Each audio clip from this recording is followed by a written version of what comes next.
Hello, my name is Aanchal Ali, and according to my subject, Business Intelligence BIS 504, we need to do a individual dashboard presentation for which my topic is analyzing the key factors influencing housing prices, a dashboard approach, and my name is Aanchal Ali, and I'm currently enrolled in MBA Information System.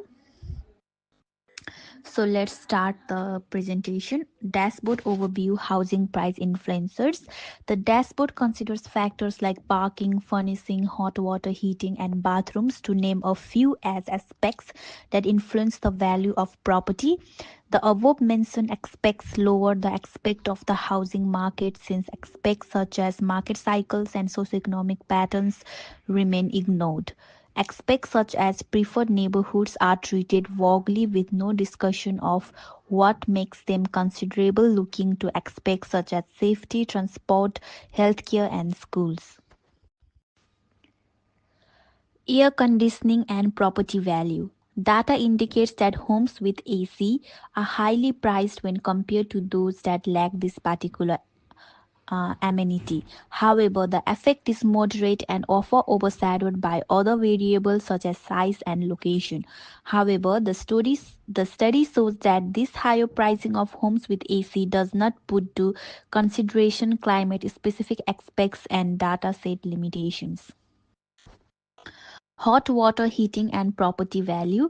The outcome from the study is contradictory while some show that homes with hot water heating tend to be more expensive than the others. Other studies indicate the opposite. This contraindication leads to doubts on the quality of data used and its interpretation. Critically, the report misses the point that hot water heating might be a standard amenity, hence its weak effect on prices. Air conditioning in preferred versus non preferred areas.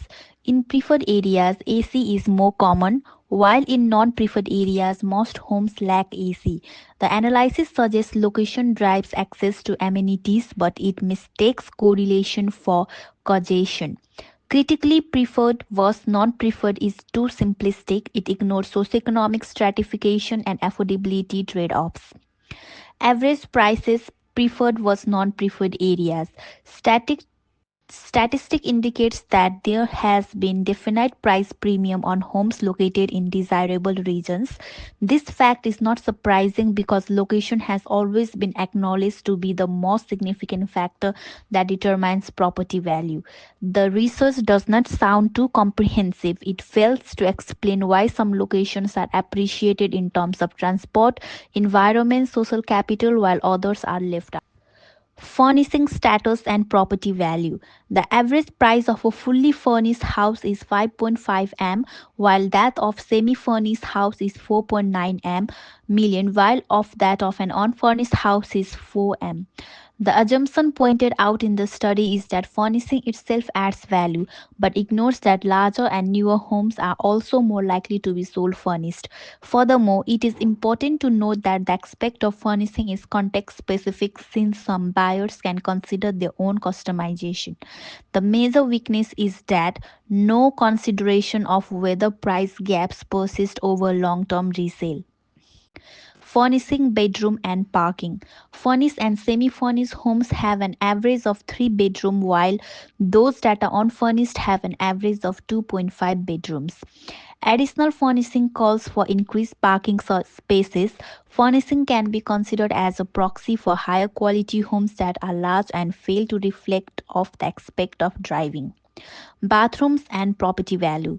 The study shows that the more bathrooms there are, the higher the prices. The most valid outcome, which is obvious, is that bathroom scales with wealth and property size. The study fails to question whether bathrooms are a cause of increased prices or simply a marker of bigger homes. Parking and road accessibility. More parking and road access raise values, especially 2 or 3 parking spaces with main road proximity. The study underplays the downside noise and traffic can reduce desirability. Critical oversight. It frames road access as a uniform benefit, ignoring quality of road network, congestion, and safety. reflection. The research provides the correlations between the housing characteristics and price, but it is not analytical enough to demonstrate why these connections exist.